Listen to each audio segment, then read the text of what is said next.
Here are the top stories. The SAR Court nullifies PDP National Convention held in Ibadan. Bars to Turkey-led faction from leading party. Defense headquarters set to curb use of drones by terrorists.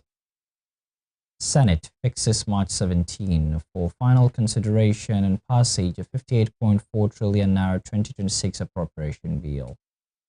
On the foreign scene, Islamic State claims responsibility for deadly attack on airport in Niger's capital. Good evening, this is News at 7 on Western Spring Television. My name is Olufemi Alwe. The Federal High Court, beg your pardon, in Ibadan Friday nullified the People's Democratic Party PDP National Convention held on November 15, 2025 in Ibadan, Oyo State. The court also barred Kabiru Turaki and others from presenting themselves as national officers of the party, dealing a significant blow to the faction that emerged from the convention. Despite internal disputes within the party, the PDP went ahead with its highly anticipated 2025 elective national convention at the Lake Salami Stadium in Ademashingba, Ibadan. The court's decision follows ongoing leadership disputes within the PDP, which have led to competing factions and legal battles over the party's national leadership and internal processes.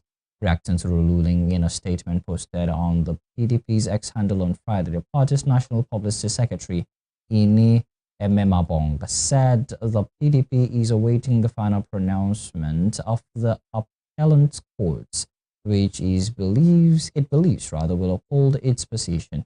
The statement urged members to remain calm and resolute, insisting there's absolutely no cause for alarm. Meanwhile, Minister of the Federal Capital Territory, Wike, backed National Caretaker Committee of the People's Democratic Party, has welcomed the Federal High Court ruling affirming its legitimacy as the party's leadership, while calling on all members to embrace unity, reconciliation, and adherence to due process. The Abdurrahman Mohammed-led PDP Caretaker Committee, through the National Publicity Secretary, Jungude Mohammed, on Friday reaffirmed that the party's legitimacy stems only from adherence to its constitution, laws, and valid court orders, not from unlawful claims or impersonation. Earlier, the Federal High Court in Ibadan invalidated the PDP National Convention held in Ibadan, Oyo State, on November 15, 2025. Before the court ruling, PDP governors had supported the Ibadan Convention, where Turkey and other National Working Committee members were elected for a 4-year term. However, the Minister of the Federal Capital Territory, along with his allies, Abdurrahman and Anyawu, maintained that they continue in office as acting national chairman and acting national secretary. First Lady of Nigeria, Senator Oluremi Tinubu, in partnership with the Ooni of Ife, Obadeyo Ogunwusi, and the National Information Technology Development Agency, NITDA, has unveiled the Dream Center, a mentorship hub designed to guide young Nigerians towards purposeful living and responsible leadership. The center, built by the Ooni of Ife within the Obafemi Awolowo University campus in Ile-Ife, Osun State, was equipped by NITDA with books, digital media powered by artificial intelligence, and other resources to support youth development. Here is a report. It is the commissioning and handover of the Senator Oluremi Tinubu Dream Center at Obafemi Awolowo University, Ile-Ife, Osun State, built by the Ooni of Ife, Obadeyo Ogunwusi, in collaboration with the National Information Technology Development Agency. The project blends with digital technology, artificial intelligence, and storytelling to preserve Nigerian history with a focus on the life and legacy of the First Lady of Nigeria. In her remarks, Senator Tinubu emphasized the importance of role models in helping young people navigate life with direction and focus. She highlighted hard work, discipline, and integrity as key values in shaping the future, particularly for girls, and noted that the center would provide mentorship, skills development, and value-based guidance to help youth realize their potential. All along, I've been wondering that I should be a case study for young girls. They will talk about the girl child every time. But nowadays, people don't have role models anymore. we live in an age and time that even when people are doing well, out of envy, we try to say a lot about them that mainly are not true on the internet. And our young people don't really see a lot of people to emulate. And role models are there, and they are still there. Role models are the people who helped me shape my life. In his remarks, the Ooni of Ife, Oba Adeyeye Ogunwusi, commended the First Lady for her tireless effort towards educational development in the country. He said the Dream Center was inspired by the First Lady's enduring legacy of service and commitment to humanity. Will encourage a lot of young girls, young people. This whole zone belongs to her. Named after. On his part, the Director General of NITDA, Kashifu Inuwa, praised the major innovation and explained that the Dream Center was designed for Gen Z and Alpha digital natives who are less interested in traditional museums. He stated that the center aligns with the renewed Hope agenda by inspiring young Nigerians to embrace leadership, ambition, and national development. We are expanding wisdom of storytelling into the realm, the digital realm, so that they can appreciate the history and storytelling. The Vice Chancellor of OAU, Professor Adebayo Bamire, commended the Ooni, the First Lady, and the NITDA for the center. It is our fervent prayer that Almighty God continues to bless you with divine health, wisdom, and protection. May your joy be full, and may your resources never diminish. As you have so graciously honored your source, may honor never depart from your household. The First Lady also used the occasion to promote student welfare and improve campus transportation by donating 50 brand new shuttle buses and 40 tricycles to the university. The intervention followed our earlier donation of 1 billion naira to the institution in October 2024 in support of infrastructure and student development. Authority and security, many persons have been allegedly killed and abducted in Okorojo community, also Eda in Eda local government area of Ebonyi State, following an attack by yet to be identified persons. The incident was said to have happened on Thursday afternoon around 4 p.m. Reports indicated that unidentified armed men ambushed the community late afternoon, setting house on fire while many were killed and abducted during the attack. Also, over 5 persons were said to have been allegedly beheaded and their heads taken away by the assailants. In a viral video circulating online, houses were seen set on fire as the community called on the state government and security agencies for help. According to reports, the violence stemmed from a decades-old dispute over a specific tract of land at the boundary of Asoeta in Eda local government area and Amasiri in Afikpo local government area, with both communities claiming ancestral ownership. The Defense Headquarters says troops of Operation Delta Save have destroyed no fewer than 53 illegal refining sites and arrested 81 suspected oil thieves and other criminals in sustained operations across Niger Delta region in January. The Director of Defense Media Operations, Major General Michael Onoja, made this known on Friday in Abuja while briefing journalists on the operations of the armed forces in January. Onoja said the troops responded to multiple distress calls linked to sea piracy, illegal refining, and other criminal activities during the period under review. He said the troops also recovered assorted arms and ammunition while dismantling several illicit refining camps across the region. According to him, further offensive operations were conducted in Ini and Essien Udim local government area of Akwa Ibom, as well as Okwe local government area of Delta, where 5 additional suspects were arrested and weapons recovered. Onoja said over 80 militants surrendered to troops, while 8 Cameroonian nationals were rescued during cross-border patrols along the Bakassi waterways during the period. In other developments, the Defense Headquarters has said it is working with other federal government agencies to trace and curb the use of drones by terrorists, noting that investigations have reached an advanced stage. The Director of Defense Media Operations, Major General Michael Onoja, disclosed these on Friday in Abuja while ruling out recent military successes in recent months terrorists operating in the northeast have increasingly deployed sophisticated drones in attack on civilians and security personnel, escalating concerns over the evolving tactics of the insurgents.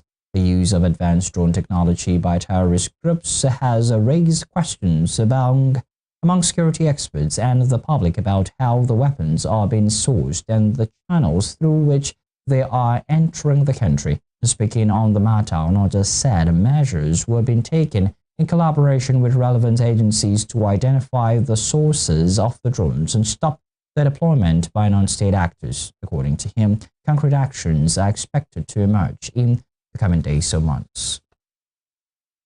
Staying with security, the Kaduna State Police Command has arrested 7 suspected bandits and recovered 5 firearms with live ammunition in separate intelligence-led operations across the state.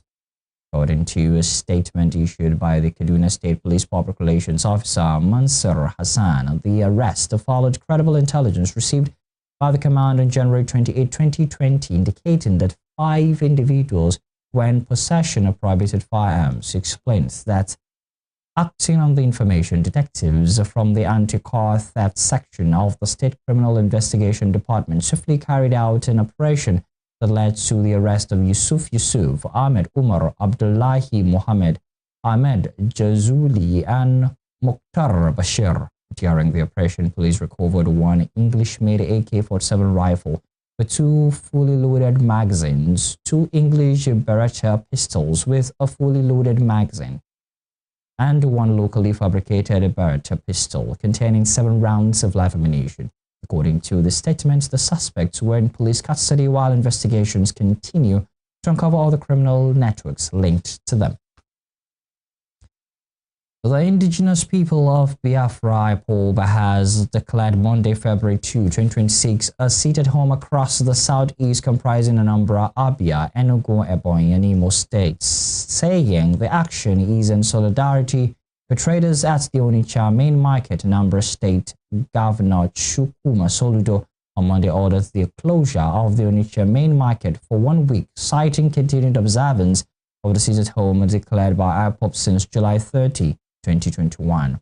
The governor has said the seat at home was crippling the state's economy and warned against further compliance with the order. However, traders at the market said the seat at home was in solidarity with the detained leader of IPOB, Nnamdi Kanu, who is standing trial on charges related to separatist agitation. In a statement issued on Friday, IPOB accused Soludo of working with Abuja collaborators to undermine the rights of Igbo traders and the Biafran self-determination movement. The group announced what it described as a Biafra-wide solidarity strike, calling for a total shutdown of economic activities across the southeast and other Biafran territories on February 2. In other news, the Senate, through its Committee on Appropriations, has tentatively fixed March 17, 2026 for the final consideration and passage of the 58.472 trillion naira 2026 appropriation bill. This was made known after a special session today where February 2 to 13, 2026 was approved for the consideration of budget estimates at the committee level. The committee equally fixed Monday, February 9, 2026 for a public hearing on the budget proposal. Chairman of the committee, Senator Solomon Adiola, further disclosed that Thursday, March 5, 2026 has been scheduled for an interactive session between members of the committee and key economic managers of the federal government, including the Minister of Finance and Coordinating Minister of the Economy, Wali Edo, as well as the Minister of Budget and National Planning, Atiku Bagudu.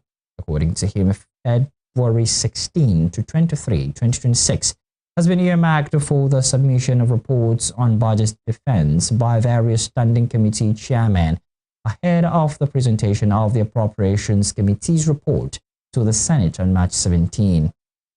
It disclosed that while the Senate leadership initially preferred the budget to be passed by March 12, 2026, he successfully appealed for an additional week to allow for more thorough scrutiny.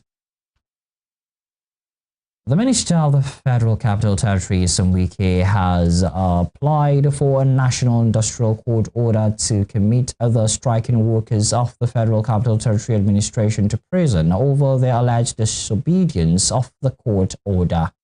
Wike's alleged disobedience by the workers arose from resumption of their strike despite an order of the court issued on January 27, stopping the strike until the determination of the suits instituted against them by the FCT minister. The FCT minister has obtained Form 48, a legal document of the court, which spells out the consequences of violating the order of court to be served on the striking workers. Form 48 was obtained by his counsel and senior advocate of Nigeria, Ogu Onoja, on behalf of Wike to compel the workers to obey the court order or be committed to jail as stipulated by law. Justice Emmanuel Sublime of the National Industrial Court had on January 27 ordered workers of the Federal Capital Territory Administration to suspend their industrial action pending the hearing and determination of the originating summons issued against them by the FCT minister.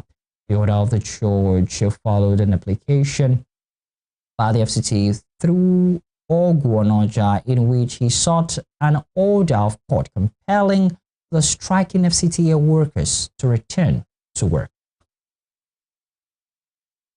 The Fusimbua ruling house has explained that its decision to initially peg the application form for the Awujale of Ijebu Lands tool at 10 million naira was reached through internal consultations and aimed at ensuring fairness among eligible family members.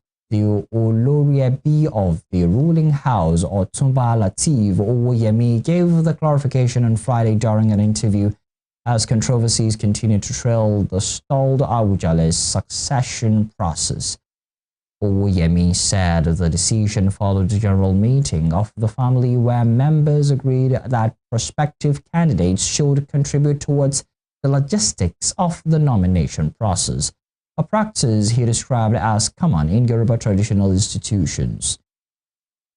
He explains that while higher figures were initially suggested, the family eventually settled for 10 million naira after extensive deliberations. Oyemi, however, said the ruling house refunded all monies collected after the Ogun State government intervened and directed that the process be open to all eligible members without any financial requirement.